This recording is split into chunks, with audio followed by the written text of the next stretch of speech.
China kembali menjadi topik utama dan ini dikarenakan juga tidak ada data ekonomi yang terlalu penting dari Amerika sehingga akhirnya market kecenderungannya menantikan apa ataupun ya bisa dibilang gebrakan apa yang akan terjadi dari China.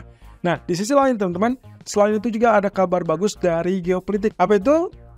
Mari kita lihat dari ulasan berikut ini. So, stimulus kembali muncul dan ini adalah kaitannya dengan angka yang sangat dinantikan oleh para pelaku pasar. Karena sebelumnya di hari Sabtu memang kembali mengecewakan karena tidak ada detail angka yang spesifik.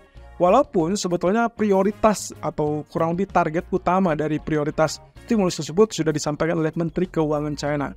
Jadi ini adalah tambahan peluru yang terbaru terkait dengan stimulus tersebut. Dikatakan di sini adalah paket stimulusnya kurang lebih disampaikan sekitar 6 triliun yuan. Kalau Anda ingat kemarin saya sempat sampaikan 2 triliun yuan ekspektasinya dan ternyata 6 triliun yuan ini berarti angka yang bisa dibilang jauh lebih besar daripada ekspektasi.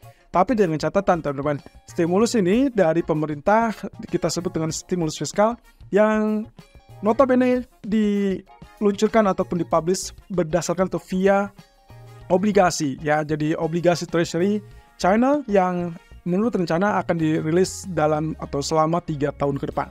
Nah, targetnya 6 triliun yuan, tapi ada 1 triliun yuan yang memang dikhususkan. Ini adalah obligasi khusus untuk menangani apa yang terjadi pada 2024. Nah, sisanya adalah terkait dengan membantu utang pemerintah daerah, kemudian juga ada untuk mendukung stabilitas pasar uang. Berarti Anda sudah tahu itu adalah fungsinya kepada pasar keuangan China, dan berarti pasar ekuitas juga harusnya berpengaruh. Kemudian juga untuk mendukung ataupun ya bisa dibilang stimulus untuk properti yang kita tahu bersama dalam 1 atau bahkan 2 tahun terakhir itu menjadi masalah yang sangat utama di China. Nah, di sisi lain ada kabar bagus juga dari China kembali, yaitu PBOC, People Bank of China. Kali ini kita bicara tentang stimulus moneternya. Kalau tadi dari pemerintah adalah stimulus fiskal, maka dari PBOC atau Bank Sentral biasanya kita sebut dengan stimulus moneter. Kali ini datang untuk kedua kalinya, mereka mengumumkan bahwa bank-bank di China itu berencana untuk melakukan pemangkasan suku bunga deposit. Dan ini berarti rangkaian yang bisa dibilang gebrakan lanjutan setelah di akhir bulan yang lalu kita sudah dapatkan pengumuman yang sama atau serupa dari PBOC. Jadi dalam kata lain, ini adalah upaya yang sangat serius dari pemerintah ataupun bank sentral untuk menopang ekonomi. Ya, seperti biasa. Apalagi kalau kita lihat dari menjelang akhir tahun, otomatis mereka akan berupaya keras supaya GDP China atau dalam hal ini adalah target GDP bisa dicapai dengan pemerintah menargetkan kurang lebih 5%. Goldman Sachs kemarin memproyeksikan kurang lebih sampai ke 4,9%. Sedikit tipis, tapi adalah proyeksi naik dari yang sebelumnya 4,7%. Alasan utamanya adalah stimulus ini teman-teman. Jadi kurang lebih ya kalau misalkan Anda memanfaatkan situasi ataupun momentum, maka inilah kesempatan yang cukup bagus. Begitu ada koreksi di pasar Hang Seng, itulah momentum yang sangat tepat untuk Anda manfaatkan. Apalagi kita 2 bulan kurang atau bahkan 3 bulan kurang untuk menuju akhir tahun dan juga menjelang efek dari Januari yang biasa melanjutkan kenaikan dari efek akhir tahun. Jadi apapun yang terjadi pada Hang Seng, setiap penurunan itulah momentum yang tepat untuk diincar sebagai zona buy. Nah, kira-kira apa sih dampak stimulus fiskal ataupun moneter? Oke, kita lihat di sini. Stimulus moneter jelas itu disampaikan ataupun dilakukan oleh bank sentral. Itu sebabnya yang bisa dilakukan oleh bank sentral adalah salah satunya untuk memangkas suku bunga. Dengan memangkas suku bunga berarti mereka lebih banyak insentif yang bisa dibilang ditujukan kepada para peminjam. Dan itu dikarenakan lebih sedikit ataupun lebih kecil biaya pinjamannya. Nah, efeknya hal ini akan serta-merta membuat mata uang melemah dan ekspornya meningkat. Kalau ekspor sudah meningkat, berarti akan lebih banyak uang yang masuk ke dalam ekonomi dan akhirnya akan mendorong pengeluaran atau spending. Dan akhirnya itulah yang digunakan untuk menstimulus ataupun menstimulate ekonomi. Nah, alhasil nantinya akan berdampak positif terhadap ekonomi secara keseluruhan. Di sisi lain, kalau stimulus fiskal yang dilakukan oleh pemerintah, mereka hanya bisa melakukan via pajak.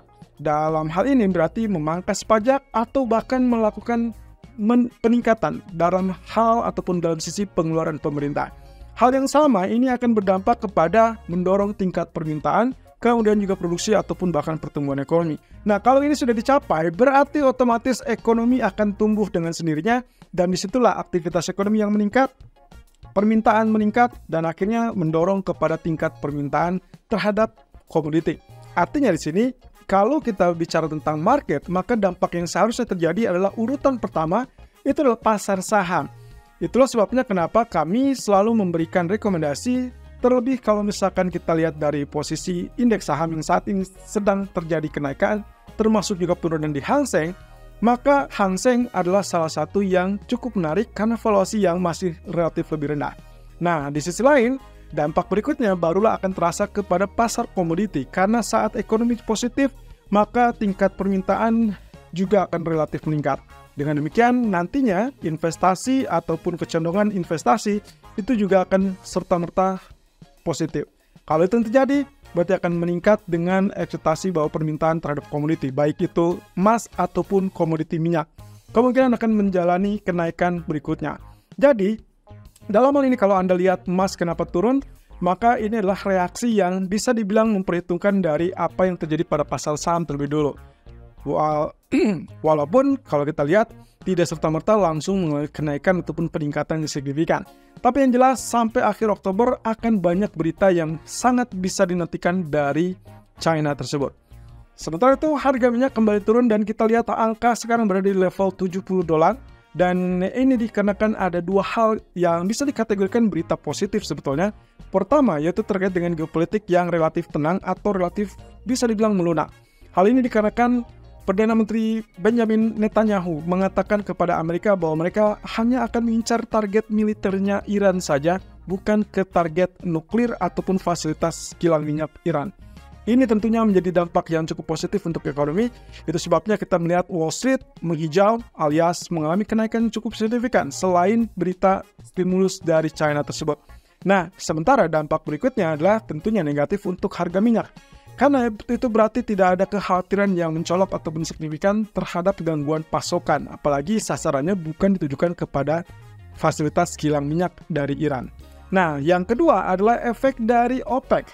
OPEC ternyata menurunkan kembali untuk ketiga bulan berturut-turut, yaitu terkait dengan tingkat permintaan global. Kali ini nggak tanggung-tanggung, mereka coba untuk turunkan pangkas proyeksi untuk 2024 dari yang semula 2,03 juta barrel per hari, ternyata sekarang hanya diperkirakan naik ke 1,93 saja. Sementara untuk 2025 juga diturunkan dari 1,74 menjadi kurang lebih 1,64 atau 63 ya juta barrel per hari. Nah, alasannya tentunya adalah terkait dengan permintaan China. Ya, walaupun tadi malam ataupun bahkan tadi pagi kita mendapatkan dua selongsongan peluru ataupun selongsongan berita yang cukup positif terkait dengan stimulus, tapi tentunya butuh waktu untuk membuat ekonomi bergerak kembali. Jadi, dalam hal ini, OPEC tidak mau ambil risiko sehingga akhirnya mereka memutuskan untuk memangkas proyeksi pertumbuhan permintaan minyak global. Well, apapun itu, ya ada kabar positif yang disambut dengan meriah, tapi juga ada kabar positif yang sebetulnya akan berdampak negatif. Dan ini adalah terlihat dalam pergerakan harga emas. Ya, sementara untuk economic data untuk hari ini, kelihatannya kita akan fokus kepada data klaim pengangguran ataupun unemployment rate dari Inggris. Kemudian data ini sebetulnya juga seperti yang kita bahas kemarin, teman-teman. Kalau ternyata terjadi kenaikan, maka itulah positif untuk pasar ataupun mata uang pound sterling. Di sisi lain, angka yang terjadi untuk saat ini adalah 4,0%, padahal ekspektasi unemployment rate adalah 4,1%. Artinya terjadi penurunan tingkat pengangguran dan harusnya itu adalah positif. Artinya lagi, pound sterling seharusnya mengalami kenaikan. Walaupun demikian, ada data lain yaitu terkait dengan claimant count change yang diperkirakan akan menyusut ke 20,2 ribu. Sementara dari previousnya adalah 23 ribu. Nah, cuman catatannya di sini adalah survei yang sempat terjadi ataupun yang sedang dirilis saat ini sampai kurang lebih dari sejak awal tahun sampai saat ini kecenderungannya adalah selalu meleset. Jadi kita tidak terlalu bisa mempercayai data tersebut. Tapi apapun itu, kelihatannya data inilah yang akan memberikan efek yang bisa dibilang cukup menggembirakan untuk beberapa waktu ke depan. Hanya saja kita masih punya data inflasi yang baru akan dirilis besok. Dan itu kemungkinan yang akan memberikan gambaran apakah pound sterling akan terus menguat atau justru melempem. Nah, ini kaitannya dengan ekspektasi pemangkasan suku bunga BOE atau Bank of England di pertemuan mendatang. Semuanya kaitannya dengan pasar tenaga kerja dan juga data inflasinya. Kemudian dari Inggris kita cuma lihat dari data Jerman yaitu economic sentiment dari ZEW yang kemungkinan juga akan mengalami kenaikan ya atau kurang lebih peningkatan dari 3,6 menjadi 10,2. Nah, di malam harinya kita cuma lihat New York Empire State Manufacturing Index. Ya, walaupun saya agak ragu ini akan menjadi faktor penggerak market apa tidak, tapi beberapa bulan terakhir kita selalu melihat angka ataupun yang terjadi pada saat data ini dirilis itu menunjukkan peningkatan ataupun mendorong volatilitas. Nah, jadi tolong perhatikan apakah angkanya betul-betul turun atau malah naik.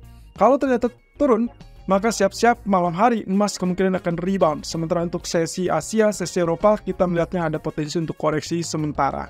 Nah, oleh karena itu teman-teman, perhatikan dengan data ekonomi karena dalam satu minggu ini kelihatannya kita cuma fokus dengan retail sales Amerika dan juga beberapa perkembangan terkait dengan stimulus China yang sudah terjadi, kemudian keputusan suku bunga ECB di hari Kamis, dan lagi-lagi kita bicara tentang geopolitik yang sebetulnya meskipun bisa dibilang tenang, tapi belum relatif 100% tenang. Kenapa? Karena jelas Israel sedang merencanakan untuk aksi balasan ke Iran.